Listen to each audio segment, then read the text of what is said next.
E como funcionam os satélites na Terra convexa? O campo magnético do nosso planeta é o principal responsável por manter os satélites em órbita.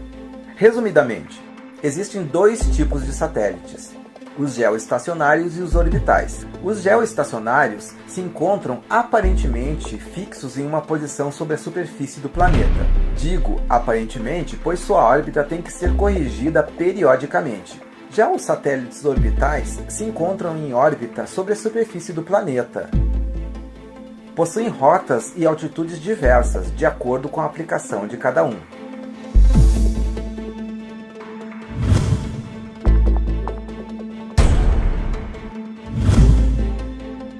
E por que as fotos da Terra tiradas do espaço mostram uma curvatura?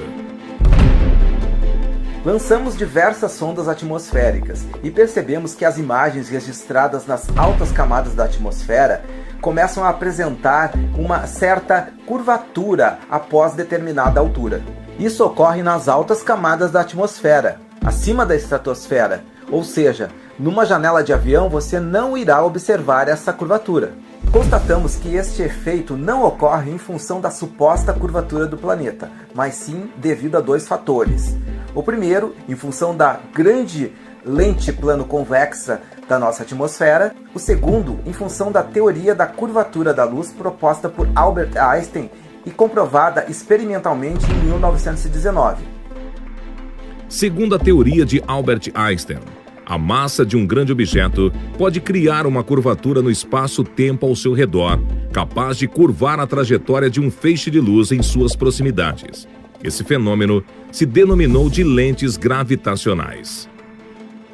Uma lei física comprovada tem que funcionar tanto em ambiente macro quanto micro. Dessa forma, as lentes gravitacionais foram comprovadas através de observações astronômicas de objetos de grande massa. Então, concluímos que a curvatura da luz nas altas camadas da atmosfera ocorre também em função da massa do próprio planeta e do campo magnético dele. Fabricamos em nosso laboratório uma lente gravitacional física capaz de corrigir a curvatura da luz nas altas camadas da atmosfera. E nos experimentos chegamos ao grau 0,22 para a correção total. Isso pode ser comprovado também através de simulação computacional. Essa lei se aplica também a outros corpos, como exemplo a Lua e os planetas que conhecemos do nosso sistema solar. Eles aparentemente são esféricos quando observados através de telescópios, porém não sabemos o seu real formato. Ou seja, nem sempre o que vemos representa a realidade.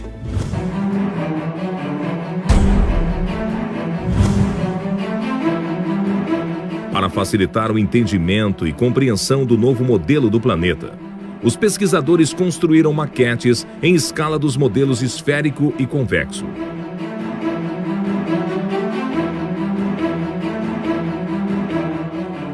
Fizemos uma maquete na escala geográfica, justamente para que as pessoas tenham uma clareza maior, uma visualização com muito mais facilidade para o entendimento de como realmente é a Terra. Segundo o relatório, segundo toda a pesquisa que foram realizadas pelos nossos pesquisadores, chegamos à conclusão desse formato da Terra.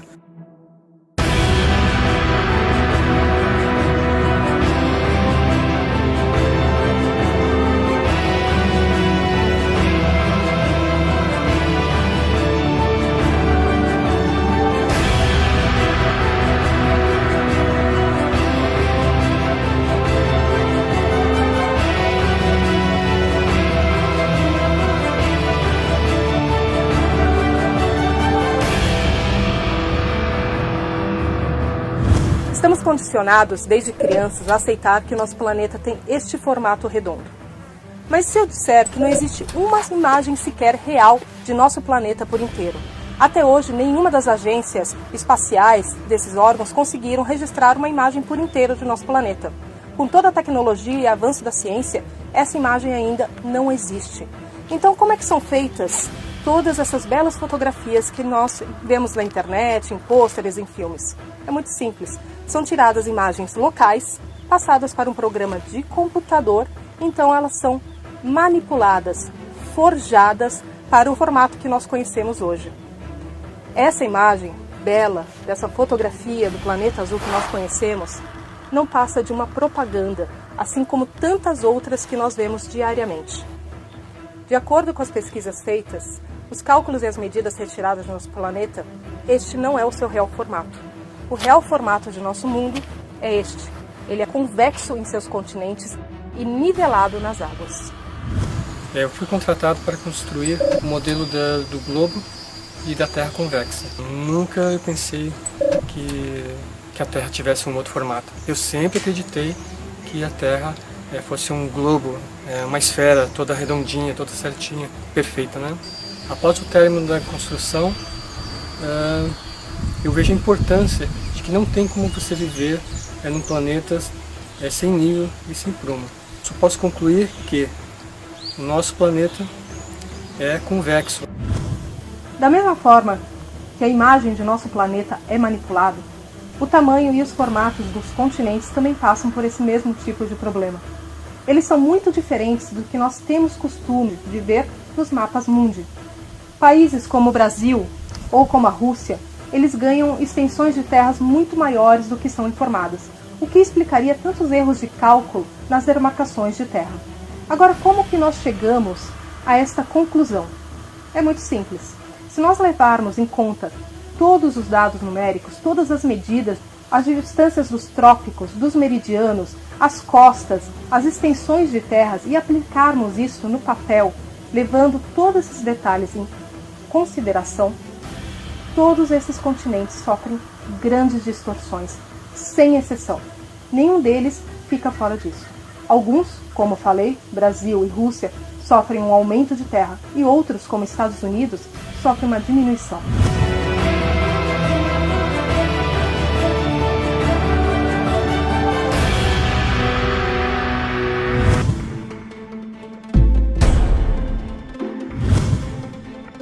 Durante as pesquisas surgiram fortes evidências da existência de um novo continente. E o que dizer do novo continente, que está muito além das nossas fronteiras? Chamamos de Norte Maior, para quem está aqui na América do Sul. Sentido norte, então nós chamamos de Norte Maior. Com a ajuda de oficiais da Marinha e da Aeronáutica, conseguimos traçar uma logística rumo ao Norte Maior, rumo à Sibéria, rumo à Rússia. Foram diversos fatores que nos levaram a perceber a existência do novo continente. Com o lançamento de diversas sondas atmosféricas, equipadas com câmeras e outros equipamentos mais, conseguimos identificar uma massa territorial que não consta dos nossos mapas, não faz parte da nossa cartografia atual.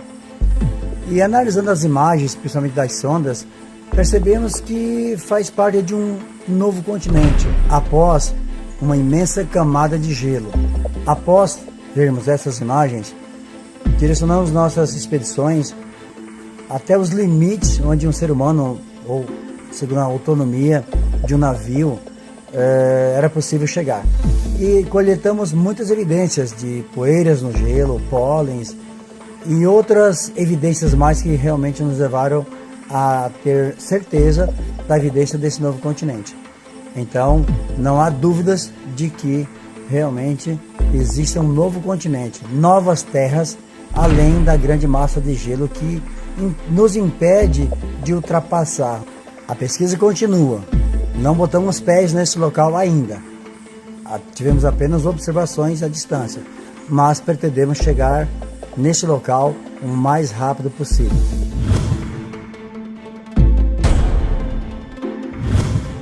A pesquisa realizada pelo CTZ do Sol, da Lua e das Estrelas trouxe muitas respostas quanto ao posicionamento dos continentes e o formato da Terra.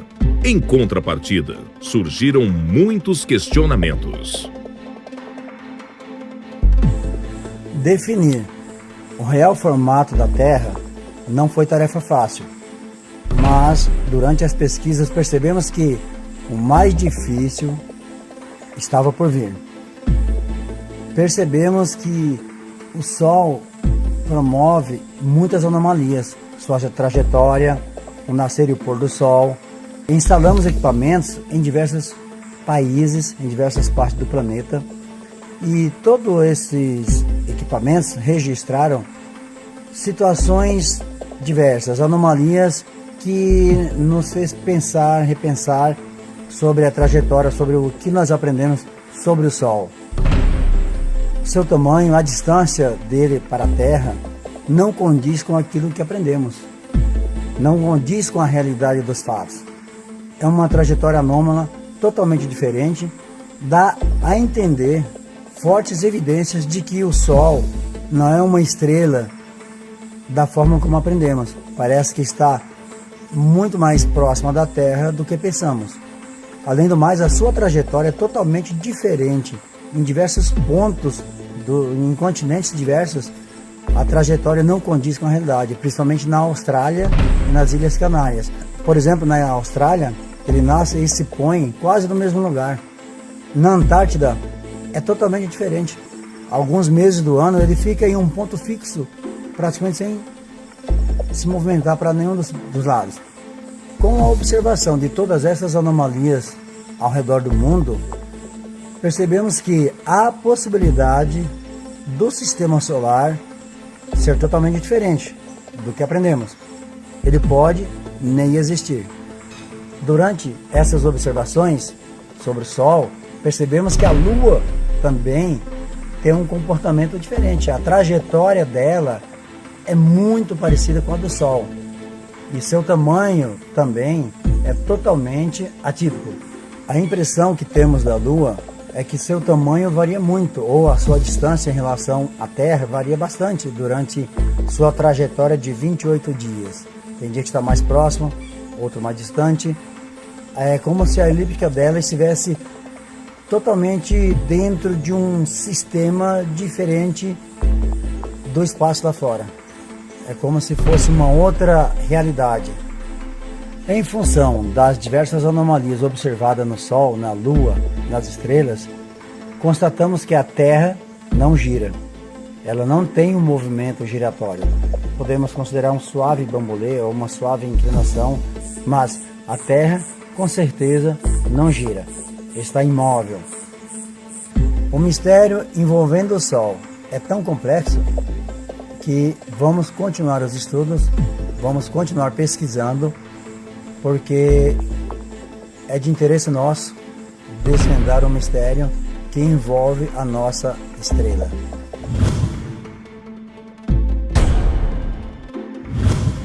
E o que muda em nossas vidas saber sobre o real modelo da Terra?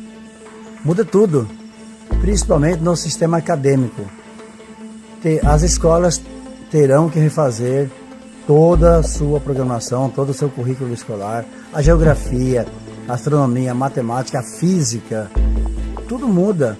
Tudo que aprendemos, todo o contexto, principalmente em relação ao modelo, a cartografia, a navegação aérea, marítima, a economia de combustível, estratégias militares, a meteorologia, a questão climática, tudo isso muda. Tudo que nós aprendemos estava equivocado.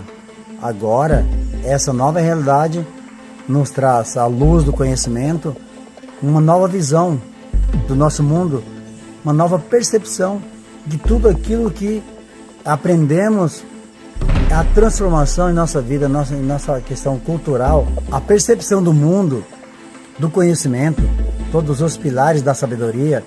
Há uma transformação imensa para todas as pessoas, sem exceção. Então, com certeza, a mudança é para melhor.